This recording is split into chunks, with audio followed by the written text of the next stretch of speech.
Bien-aimés, nous allons lire notre parole, la parole de ce matin, dans le livre de Luc, chapitre 17.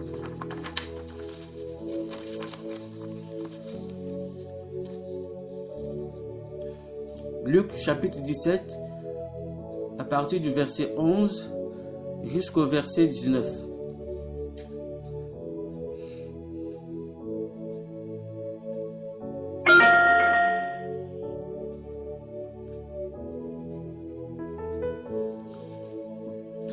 La parole de ce matin est tirée dans les évangiles de Luc chapitre 17 à partir du verset 11 jusqu'au verset 19. Je vais lire la parole de Dieu au nom de Jésus-Christ. Il est écrit: Jésus se rendant à Jérusalem passait entre la Samarie et la Galilée. Comme il entrait dans un village, 10 lépreux vinrent à sa rencontre. Se tenant à distance, ils élevèrent la voix et dirent: Jésus, Maître, aie pitié de nous. Dès qu'il les eut vus, il leur dit: Allez vous montrer au sacrificateur. Et pendant qu'ils allaient, il arriva qu'ils furent guéris. L'un d'eux, se voyant guéri, revint sur ses pas, glorifiant Dieu à haute voix. Il tomba sur sa face aux pieds de Jésus et lui rendit grâce. C'était un Samaritain. Jésus, prenant la parole, dit: Les 10 n'ont-ils pas été guéris? Et les 9 autres, où sont-ils? Ne s'est-il trouvé que cet étranger pour revenir et donner gloire à Dieu? Puis il lui dit: Lève-toi, va, ta foi t'a sauvé. Amen. Bien-aimés, nous venons d'écouter la parole qui nous parle des 10 lépreux. La lèpre était une maladie de la peau, c'est une maladie de la peau. Et en ce temps-là, au temps de Jésus, celui qui était atteint de cette maladie, il ne devait pas vivre dans la société. Les lépreux étaient parqués quelque part. Il y avait des lieux de refuge où on mettait des lépreux. Donc, s'il arrivait que tu sois malade de la lèpre, la Bible dit que tu ne devais pas vivre dans la société. On devait te prendre et te mettre à l'écart. Parce que tu ne devais pas contaminer les autres. Pour des mesures de sécurité, on l'épargnait. Ils étaient parqués dans un lieu donné. Donc, ici, la Bible nous parle des 10 lépreux. Et ils étaient malades, ils étaient dans un endroit. Mais ils avaient entendu Jésus qui devait passer. Et comme ils étaient malades, la Bible dit qu'ils se sont approchés et ils ont vu le Seigneur passer. Lorsqu'ils ont vu le Seigneur passer, ils ont commencé à crier. Comme il entrait dans un village, 10 lépreux vinrent à sa rencontre. Et se tenant à distance. La Bible dit que se tenait à distance. Pourquoi? Parce que il y avait des règles très strictes que Dieu avait données à Moïse pour la situation, pour les lépreux. Il devait respecter, comme aujourd'hui, on nous parle des mesures barrières. Et Dieu avait donné à Moïse la loi pour des lépreux. Nous allons lire ce que Dieu avait dit à Moïse concernant des lépreux. Dans le livre de Lévitique, chapitre 13,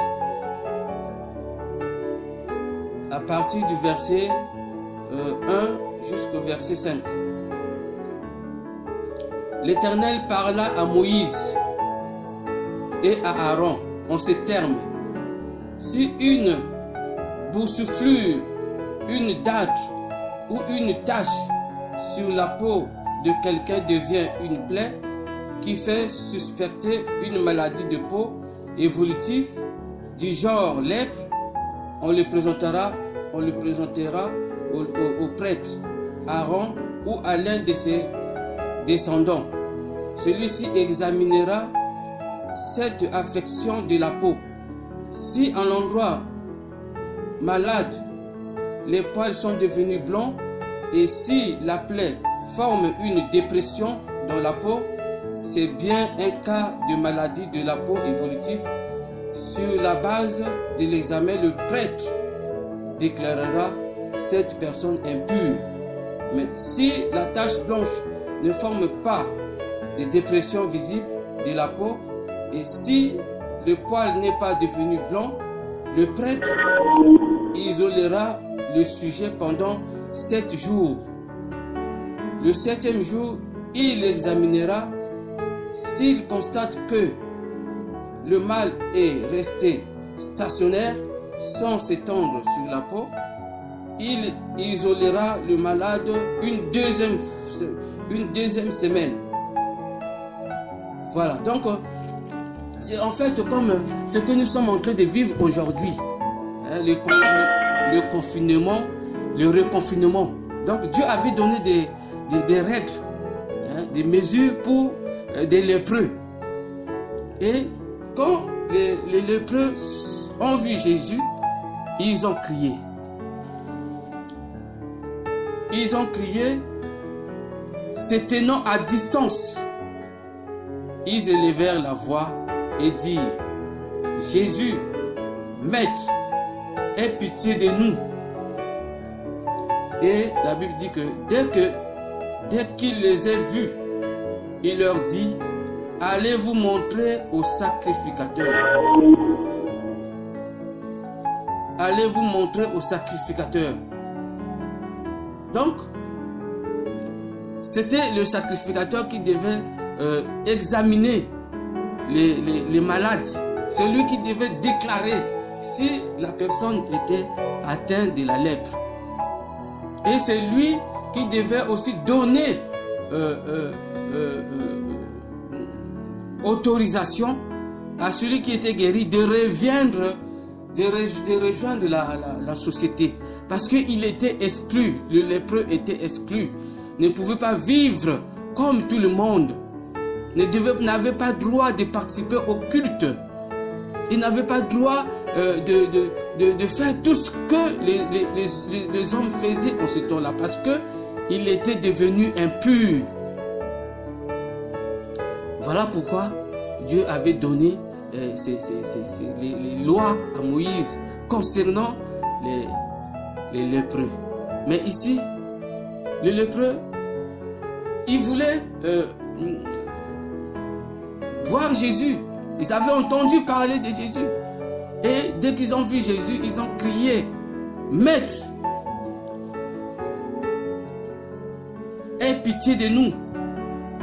Et Jésus, dès qu'il les a vus, il leur dit, allez vous montrer au sacrificateur. Et Jésus n'a fait que suivre la loi que Dieu avait donnée à Moïse et à Aaron. C'était au sacrificateur qui devait constater que la personne est malade ou il n'est pas malade. Donc, ils avaient besoin de la guérison. Les lépreux avaient besoin de la guérison. Ils venaient auprès de Jésus pour trouver la paix, pour trouver la guérison. Voilà pourquoi ils ont dit à Jésus, aie pitié de nous. Ils n'ont pas dit à Jésus, Jésus guéris-nous, mais Jésus aie pitié de nous. Et Jésus a compris le message.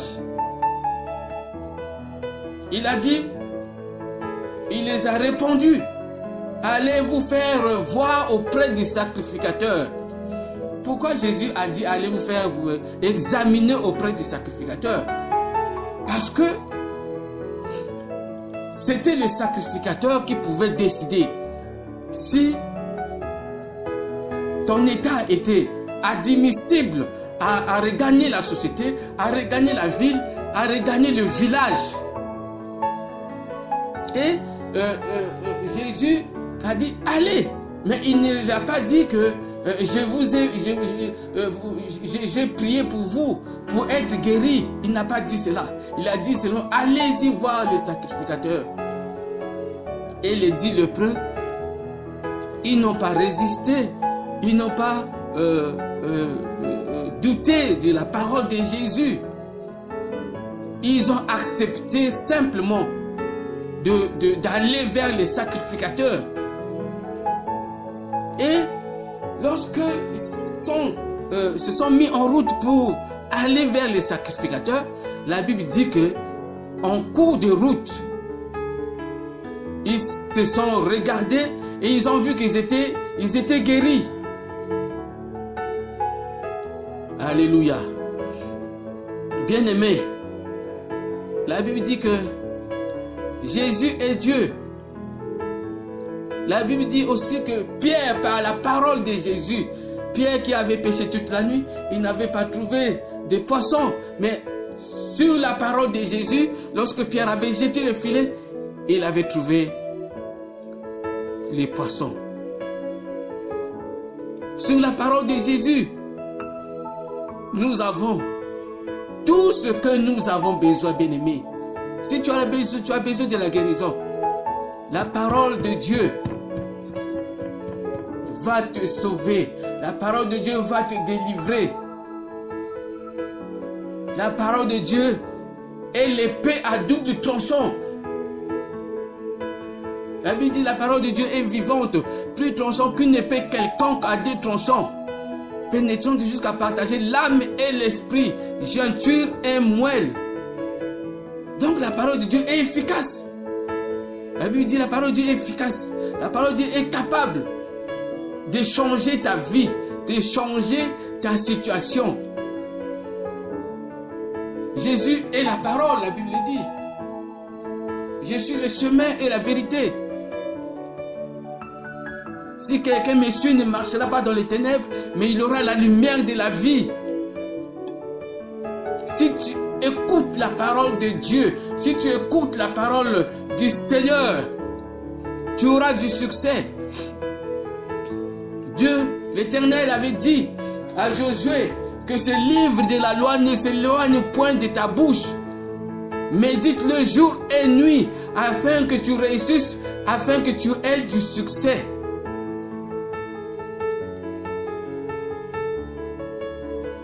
Dieu nous a donné l'arme puissante. C'est la parole de Dieu.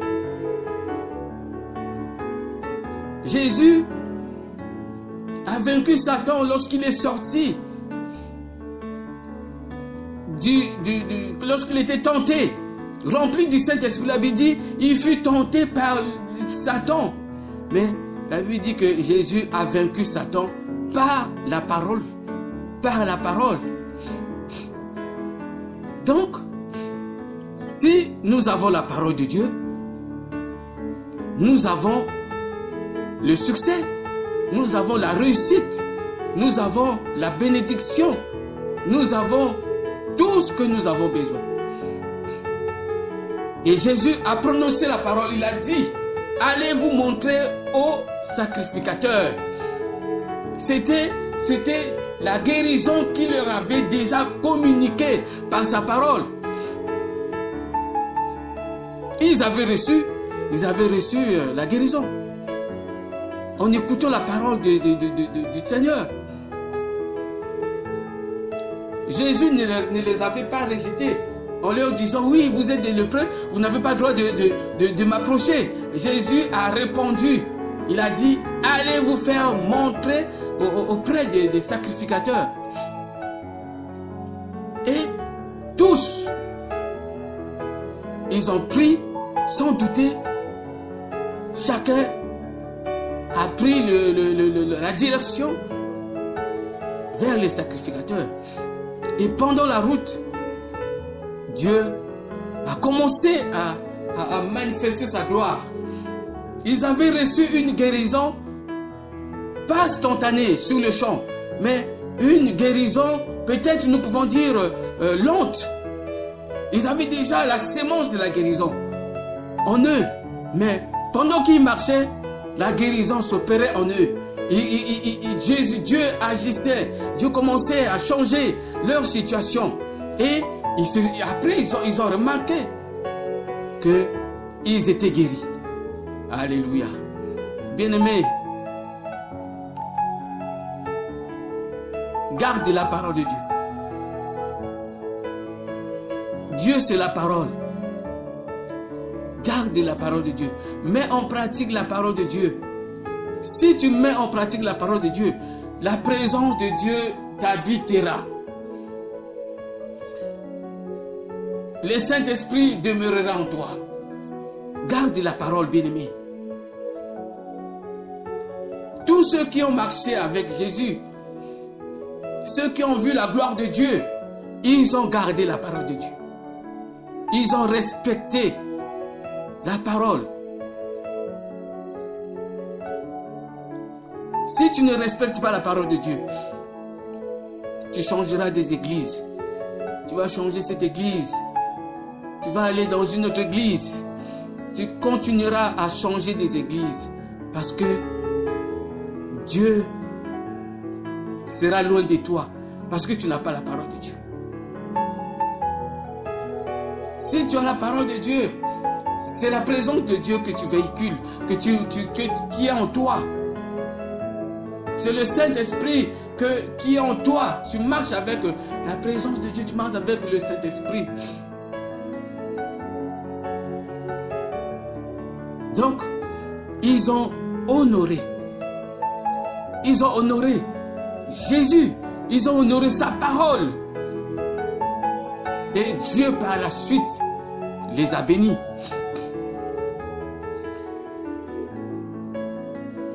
La Bible dit dans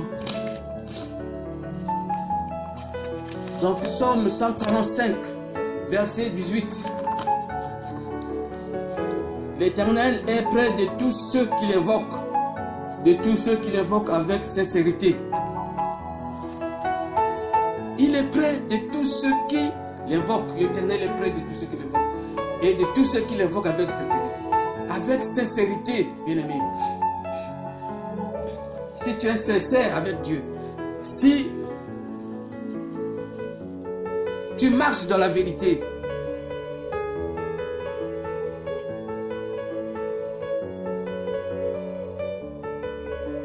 tu verras que Dieu va commencer à travailler dans ta vie. Sois sincère, bien-aimé. Garde la parole de Dieu. Respecte la parole. La Bible dit c'est l'épée de l'esprit. La parole est l'esprit de l'esprit. Avec la parole, tu vas terrasser l'ennemi qui se lève pour te terrasser, pour te détruire. Tu vas le renverser. Si tu as la parole de Dieu, tu invoqueras le nom du Seigneur et le Seigneur te répondra. Donc, ils ont obéi à la parole de Dieu. Et après cela, lorsque ils ont constaté la guérison dans leur vie, la Bible dit que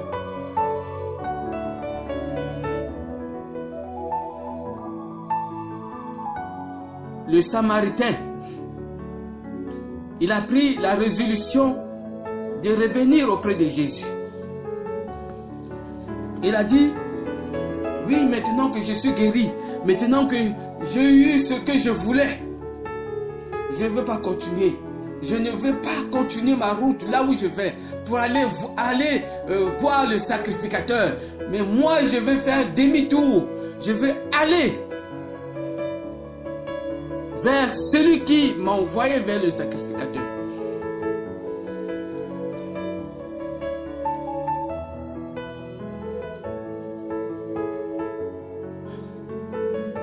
Et pendant qu'ils allaient, il arriva qu'ils furent guéris.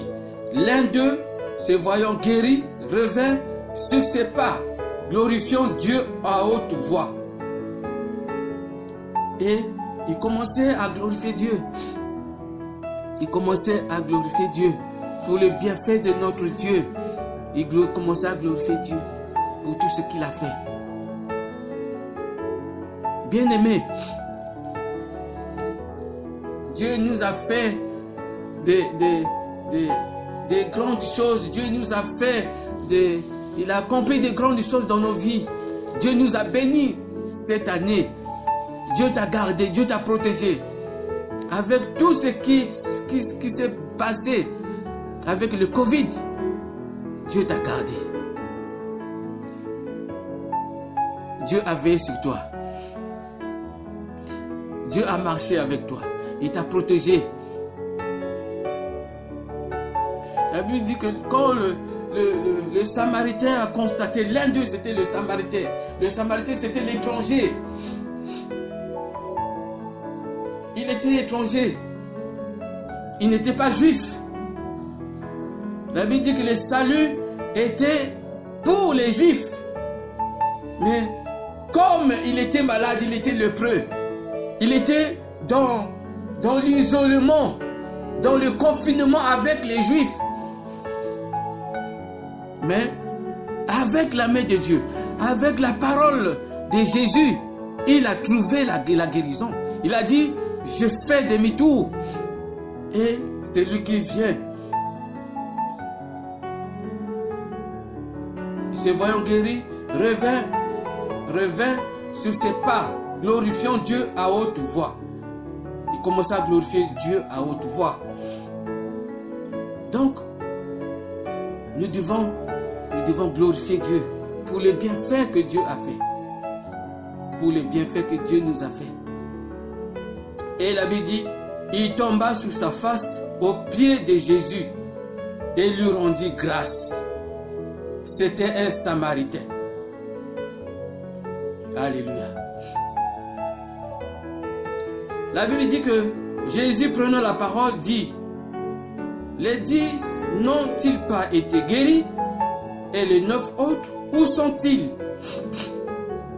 Jésus était content de voir le Samaritain, l'étranger, revenir auprès de lui.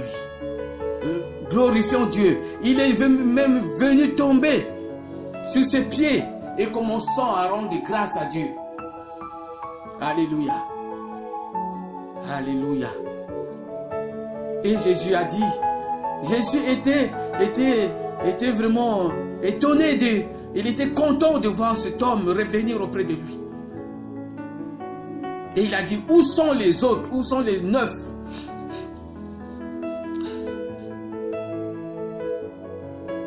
Alléluia.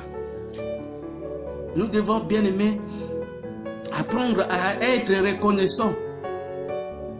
Apprends à être reconnaissant envers Dieu. Ne sois pas ingrat.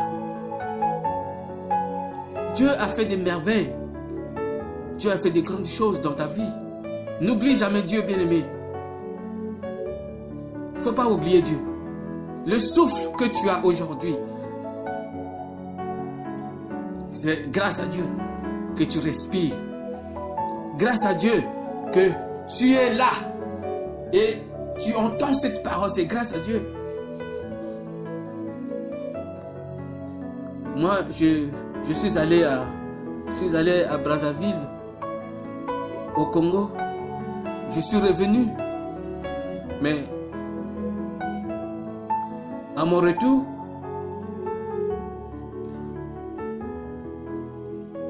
il y a eu un ami qui est décédé par le Covid. Mais en allant, on était ensemble. Quand je partais, quand je voyageais, il était avec moi. Mais en mon retour, je ne l'ai pas retrouvé. C'est un ami. On était ensemble. Ici. Mais il est décédé. Il est parti. Le Covid l'a mené. Donc, ne sois pas ingrat, bien-aimé. Ne sois pas ingrat.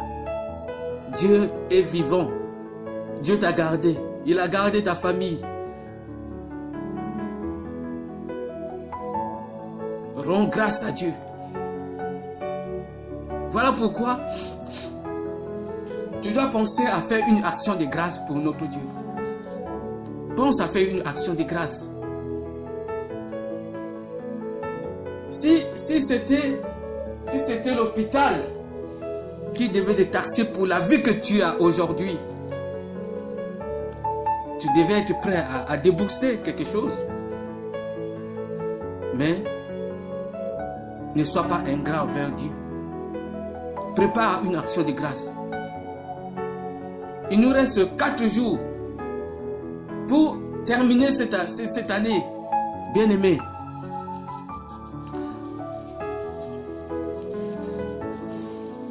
Ne sois pas ingrat.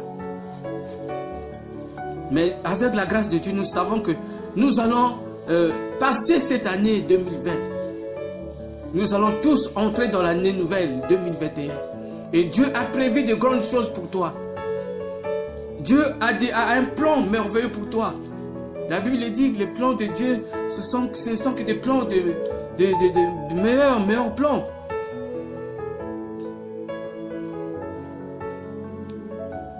Voilà pourquoi entre dans la bénédiction avec Dieu.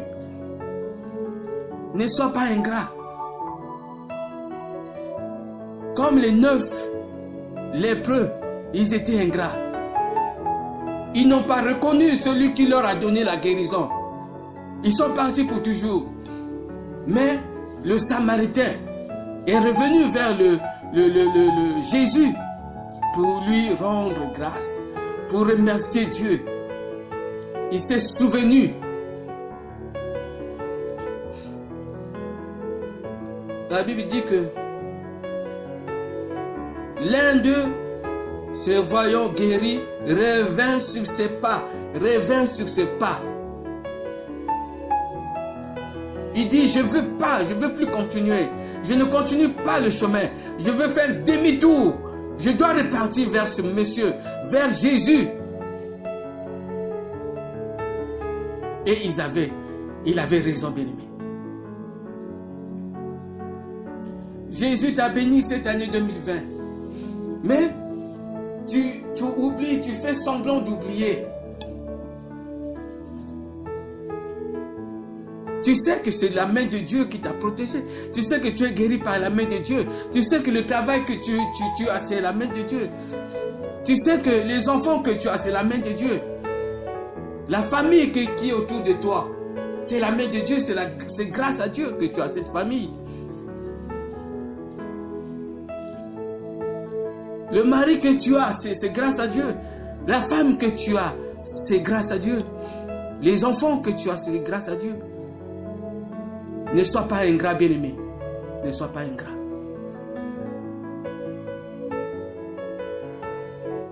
Et le Samaritain a posé la question. Il est revenu auprès de Jésus. Et Jésus lui a dit, où sont les 9 autres? Où sont les 9 autres? On va se poser la question. Bon, est-ce que les 9 autres, ils partaient vers le sacrificateur, comme Jésus leur avait dit, allez vous faire montrer au sacrificateur. Bon, après, ils ne sont pas revenus auprès de Jésus. Ils ne sont pas revenus. Ils ont peut-être obéi à la parole de Jésus pour aller vers les sacrificateurs. Mais Jésus les a réclamés. Jésus les a réclamés. Jésus les a réclamés. Il fallait qu'ils reviennent. Qu'est-ce qui devait aller chercher auprès des sacrificateurs? La guérison. Comme ils avaient trouvé la guérison, ils devaient revenir à Jésus. C'est lui qui leur a donné la guérison. Donc, bien-aimé, étant chrétien, tu dois être un homme inspiré. Tu dois toujours être inspiré.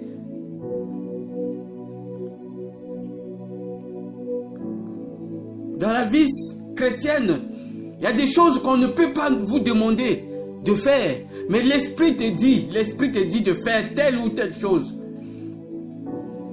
Mais l'Esprit avait touché ce Samaritain. Il a pris la résolution de faire demi-tour.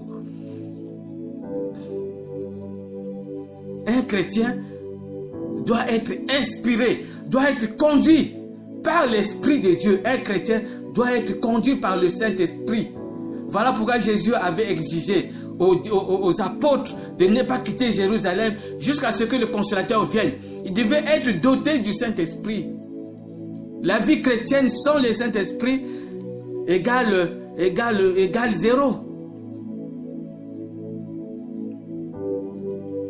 Donc, tu dois marcher, tu dois écouter le Saint-Esprit, le Consolateur.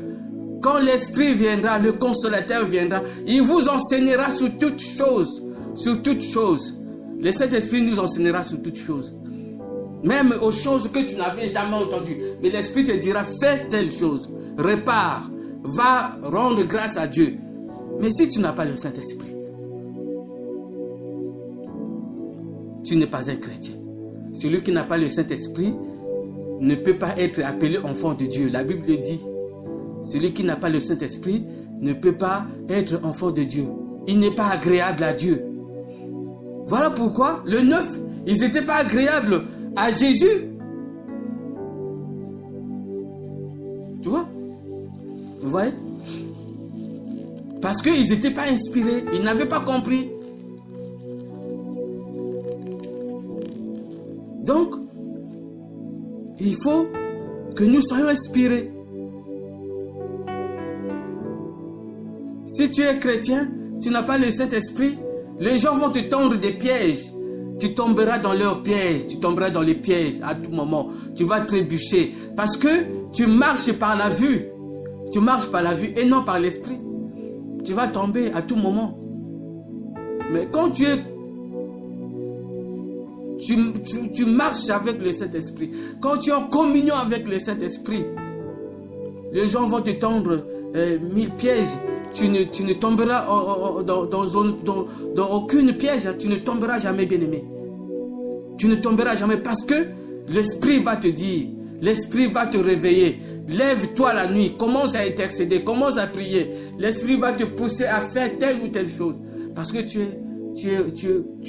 es rempli du Saint-Esprit. Parce que tu n'es pas seul. Donc, n'attriste pas le Saint-Esprit que tu as reçu. Le jour de ta conversion, le jour où tu es venu au Seigneur, tu as reçu le Saint-Esprit. N'attriste pas, ne tue pas. Le Saint-Esprit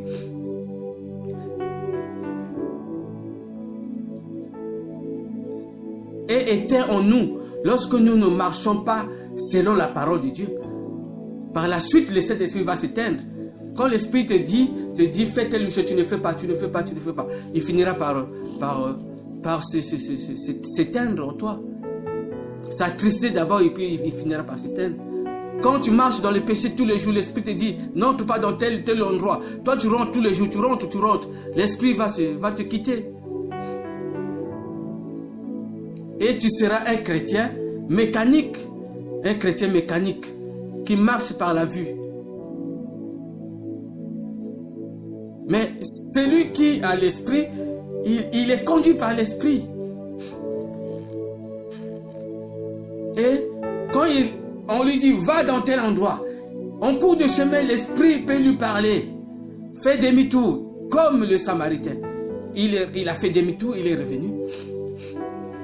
Donc, Jésus, il était content de voir le Samaritain, l'étranger, revenir auprès de lui.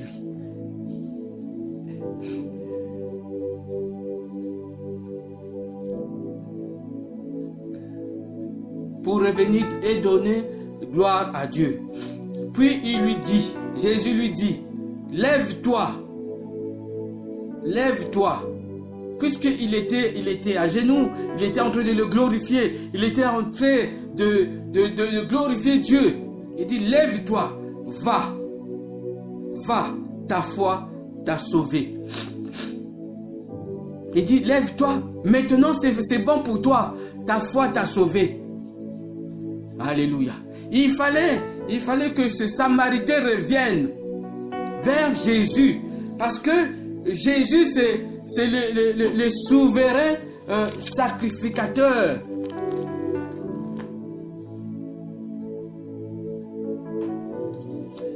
La Bible dit que le grand souverain sacrificateur, c'est Jésus. Nous allons lire dans le livre d'Hébreux, Hébreux chapitre 7.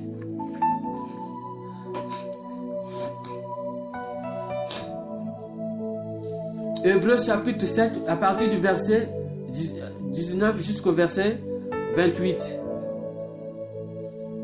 Car la loi n'a rien amené à la perfection et introduction d'une meilleure espérance par laquelle nous nous approchons de Dieu. Et comme cela n'a pas eu lieu sans serment, car tandis que les Lévites sont devenus sacrificateurs sans serment, Jésus l'est devenu avec serment, par celui qui lui a dit, le Seigneur a juré et il ne se repentira pas. Tu es sacrificateur pour toujours. La Bible dit que Jésus est le sacrificateur pour toujours. Là où Jésus les avait envoyés, c'était les sacrificateurs selon l'ordre lévitique ou l'ordre d'Aaron. Mais la Bible dit que Jésus est le sacrificateur pour toujours, selon l'ordre de Melchisédek. Alléluia. Et dans le verset 22, la Bible dit, Jésus, toujours dans le livre d'Hébreux, Hébreux 7, Jésus est par cela même le garant d'une alliance plus excellente. De plus, il y a eu des sacrificateurs en grand nombre, parce que la mort les empêchait d'être permanents. Donc, il y avait beaucoup de sacrificateurs au temps de Moïse, parce qu'ils mouraient. Mais Jésus est éternel. Donc, voilà la Bible, ce que la Bible dit. De plus, il y a eu des sacrificateurs au grand nombre, parce que la mort les empêchait d'être permanents. Mais lui, parce qu'il demeure éternellement, possède un sacerdoce qui n'est pas transmissible. Donc, Jésus est le sacrificateur pour l'éternité. Alléluia. C'est le grand sacrificateur. Donc, le temps était venu. Le temps était venu que les hommes devaient se tourner vers Jésus-Christ de Nazareth. Les sacrificateurs que Jésus avait envoyés, que Jésus avait envoyés vers ces sacrificateurs, c'était des anciens, des sacrificateurs de Lévitique. Mais il fallait par rapport au temps au temps de Jésus, qui est le temps de la grâce, il fallait se tourner vers ce grand sacrificateur qui est Jésus-Christ de Nazareth. Donc, on n'avait plus besoin. Comme Jésus est venu, comme Jésus est apparu, c'est lui qui devait. Maintenant, c'est vers lui qu'on devait se tourner, parce que c'est lui le grand sacrificateur. Donc, C'est ce que l'autre a fait, c'est ce que le Samaritain a fait. Il a reconnu Jésus. Et si nous lisons toujours dans Hébreux 7, au verset 28, la Bible dit, en effet, la loi établit souverain sacrificateur des hommes sujets à la faiblesse, mais la parole du serment qui a été fait après la loi établit le Fils qui est parfait pour l'éternité. Donc, Jésus est la perfection. Donc, c'est Jésus qui est le sacrificateur qui doit nous amener vers le salut. Et les sacrificateurs lévitiques, ils devaient apporter la guérison. Qu'on peut dire la guérison corporelle, la guérison corporelle. Mais Jésus nous donne la guérison corporelle et la guérison éternelle de l'éternité. Donc, en Jésus, nous avons tout. Nous avons la guérison et la vie éternelle. Donc, voilà, bien-aimés. Tournons nos regards vers Jésus. L'heure est venue de tourner nos regards vers Jésus. Jésus est la solution. Jésus est la guérison. Jésus est la vie éternelle. Donc, voilà, bien-aimés, pour ce matin. Ne sois pas ingrat. Comme les 9 lépreux, ils étaient ingrats. Ils n'ont pas reconnu Jésus comme leur sauveur, comme leur guérisseur. Ils ont continué la route. Mais le Samaritain avait compris que c'est lui qui est le chemin, la vie et la vérité. C'est lui qui a le salut. Voilà pourquoi Jésus a dit, lève-toi et va. Ta foi t'a sauvé.